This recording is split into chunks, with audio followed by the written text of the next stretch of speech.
이제 주께 하오니 주의 사람 되게 하소서. 주님 손길 나의 아픔 어루만져 주시고 나의 모든 가난함을 내가 감게 하시니 주여 내가 알게 하소서.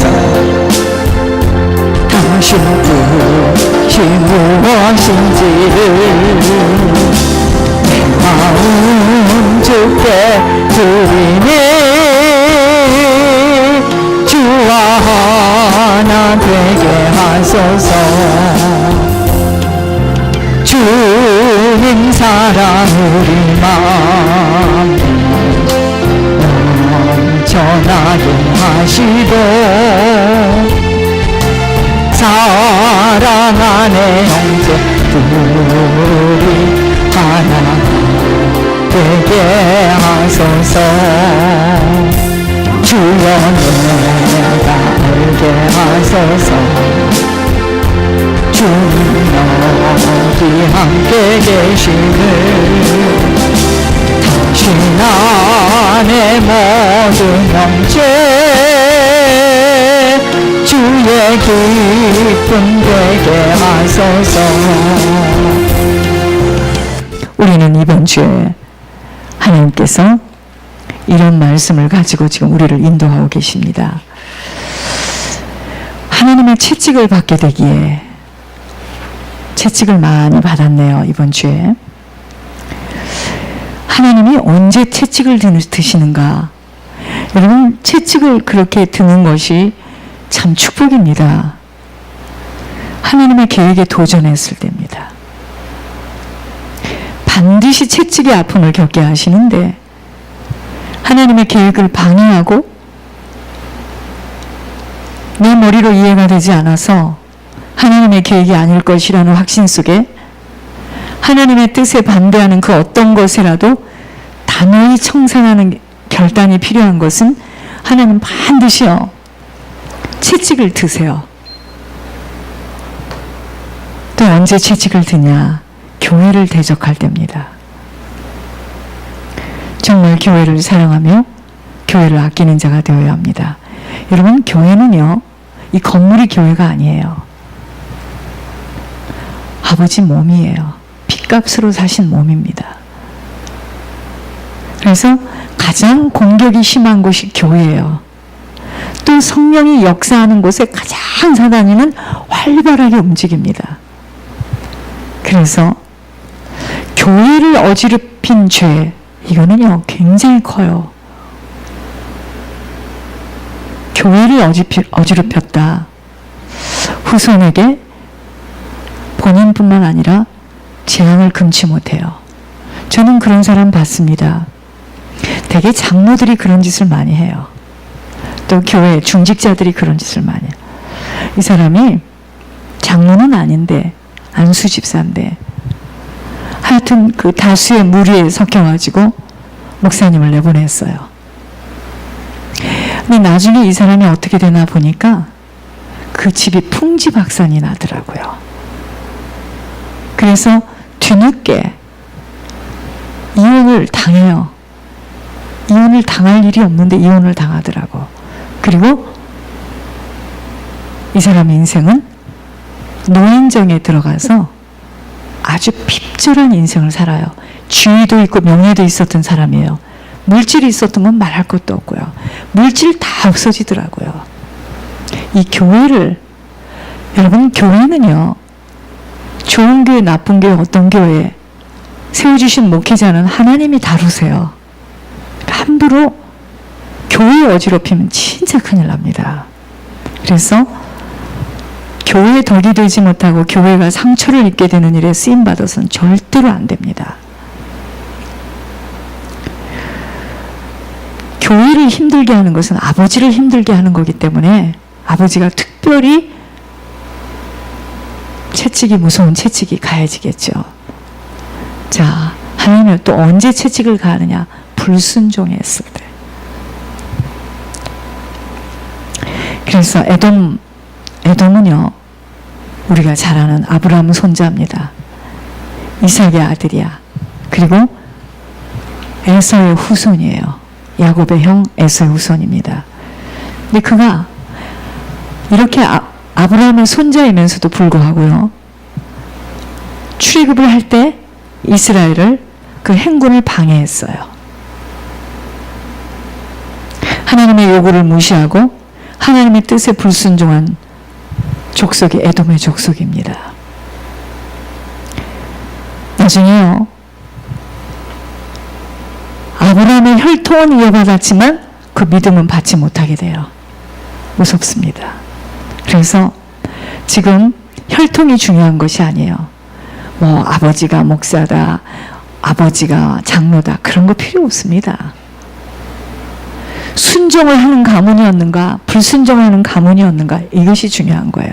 어제 이런 이야기를 잠깐 하시더라고요. 믿음으로 고백해서 믿음으로 약속받은 것을 믿음으로 의심하면 반드시 불신앙의 결과가 온대요. 맞습니다. 하나님께서 하시는 말씀을 믿음으로 받지 못하면 약속은 어마어마한 약속을 받았지만 불신앙의 열매를 얻을 수밖에 없어요. 그래서 우리가 그럼 어떻게 채찍이 아닌 하나님의 손길이 나타나는 아버지와 맞는 삶을 살아갈 수 있을까? 첫째는요, 죄의 습성들이 잘려져야 합니다. 남 판단하고 정죄하는 하나님 자리에 앉는 거, 이거 진짜 응답 안 와요. 또 말과 행동이 맞아야 됩니다. 저희들 보세요, 저희들. 그때 그 흑인 목사님이요, 그때 안수를 하는데요, 이제 한 사람 한 사람 나와서 안수를 하는데 막 성령의 불동하니까 그런 거다라고 난 생각했어요. 맨 마지막에 저희들이 나와서 이제 안수를 받는데 잊혀지지가 않아요. 이 사람이 막 뜨거워져가지고요, 이 목사님이 이 가정을 쓰신다고. 듣는 우리들은요, 그냥 좋은 소리로 늘 하는 거겠지, 하도 쓴다는 말을. 그 말을 롯의 사위처럼 웃고 들었어요. 그리고 그 이후에 인생이 어찌 됐겠습니까? 하나님 말씀을 농담으로 받으면 큰일 납니다, 진짜. 철저히 죄의 습성들이 잘려져야 돼요. 두 번째는 뭐죠? 주님 한 분만으로 집중해야 됩니다. 그래서 내 형편과 사정의 문제가 아니고요, 주님이 말씀하신 것을 즉각 순종하며 신실한 자로 변화되어야 됩니다. 자, 채찍이 아닌 하나님의 손길이 내 인생에 나타나려면 어떤 대가를 치르더라도 몸된 교회와 하나님 나라 확장에 들여지는 자로 온전한 희생, 헌신, 충성 다해야 합니다. 하나님 가만히 있지 않아요. 하나님이 다 역사하십니다. 네 번째, 누구도 하기 싫고 해내기 싫어하는 어렵고 힘든 일에 들여지고 쓰여지는 자로 하늘의 상급을 쌓아갈 수 있는 자로 서야 돼요. 그래야지만 하나님이 계속 하나님의 손길이 나타납니다. 여러분, 제가 찬양을 하는데 다시 한번 하나님이 저에게 컨펌을 하는 거예요. 보세요. 세상에서는 내 형편이 맞아야 돼. 그렇잖아요. 그죠? 내 형편이 맞고 내 거기에 다 이것이 맞아야 나오는 거지. 그죠? 그건 예물 아니야. 그건 예물 아닙니다. 하나님 그렇게 말씀하지 않아요. 그거는 내가 드리는 거죠. 그죠? 없을 때 드리는 건 성령이 하시는 거라고 그랬잖아요. 하나님 지금 찬양을 하는데 그러십니다. 자꾸만 예물의 단위가 올라가는 것은 하나님께서 그렇게 부어주시려고 지금 올리는 거라는 거죠. 근데 죽겠는 거지, 우리는. 어떤 사람들 내려가.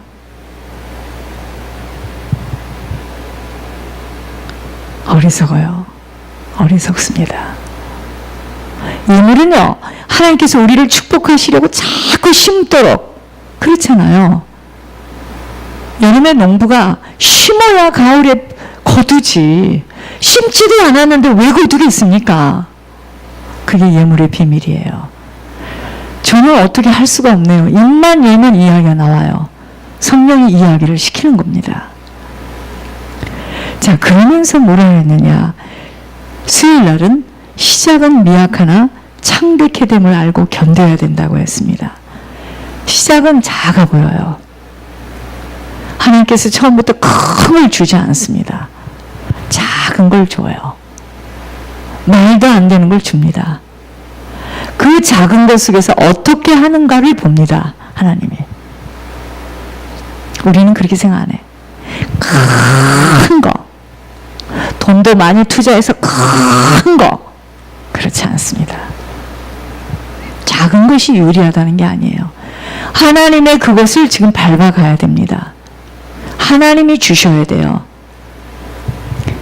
그래서 시작은 미약하나 창백해 됨을 알고 견뎌야 되는데 정직해야 돼요. 시작을 바르게 하기 위해서. 하나님의 일은요, 미약한 것이 유리하다는 것이 아니라 하나님의 뜻에 맞고 하나님의 일이라면 그 일은 창백해 되어질 수밖에 없으나 일이 아무리 크게 시작해도 하나님의 뜻하고 맞지 않은 것은, 하나님의 일과 맞지 않은 것은 약속이 없습니다. 그래서 제가 아까 말씀드리는 거예요. 하나님은 섬기고, 하나님은 여러분 섬기는 걸 위하면 우리 천주교인 못 따라갑니다.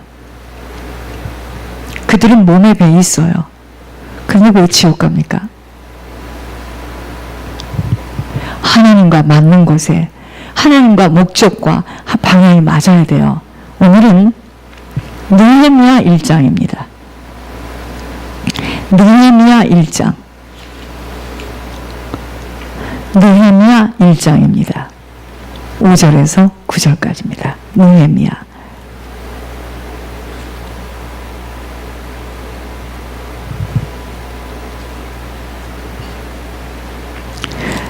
스바냐, 스가랴. 자, 에스라 다음 느헤미야. 727페이지입니다.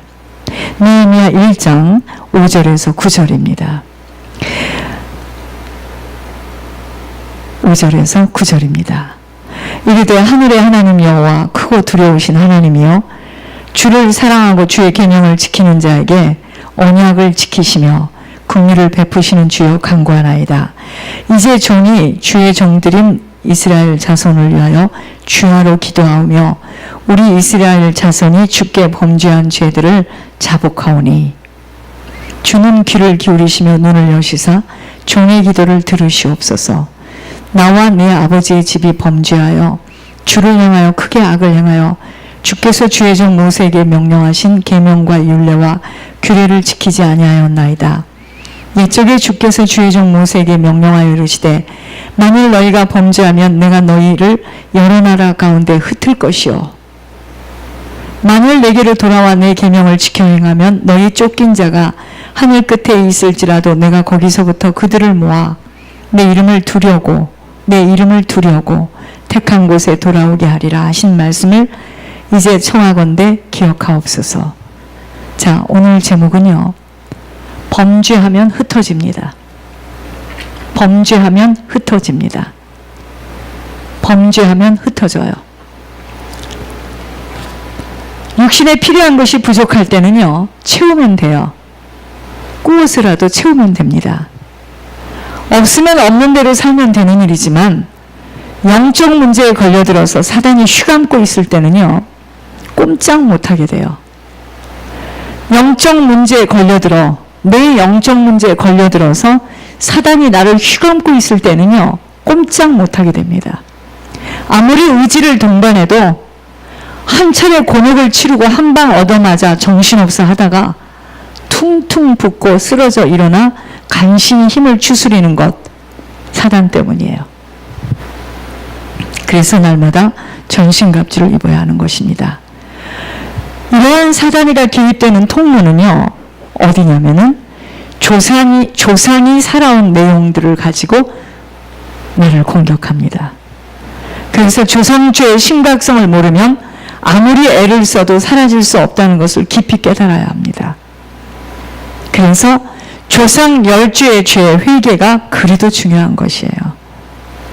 그럼 종교생활이 무엇인 줄 알아야 합니다. 종교생활은 이것이 종교생활이에요. 이제 죄 문제는 다 해결되었고 끝이 났으니 아버지에게 내 육신의 문제를 해결해 달라고 형식에 달아놓고 매달리는 심령으로 신앙생활을 하는 것입니다. 이게 종교생활이에요. 모든 책임을 아버지에게 전가시키므로 지극정성 강구하면 아버지가 들어주신다는 소원을 가지고 몸부림을 치는 것이 바로 종교생활이에요. 10죄의 죄는요, 부모 조상으로부터 지은 죄예요. 3, 4대가 그 죄의 보응을 반드시 치르게 되는 죄로 부모가 그런 죄를 짓고 살았으니 손자, 손녀들이 죄의 보응을 치르고 고통을 겪는 것입니다. 권 목사님 작은아버지가 공산당으로 수없는 사람들을 학살시킨 죄가 권 목사님 작은아버지가 지은 죄가 어떻게 내려와 있느냐? 권 목사님 자녀에게 내려와 있어요. 안갚음의 죄로 내려와 있어요. 안갚음의 죄로 내려와 있어서 서로 사랑할 수 없어요. 한 맺힌 상처들로 인하여 으르렁거립니다. 하나님께서 보혈로 권 목사님에게 부어주신 보혈로 목사님의 헌신과 희생 때문에 가문의 조상죄를 씻어주신다는 하늘의 고백을 들으면서 우리 한 사람이 얼마나 희생하고 헌신해야 하는 줄을 더욱 실감했습니다.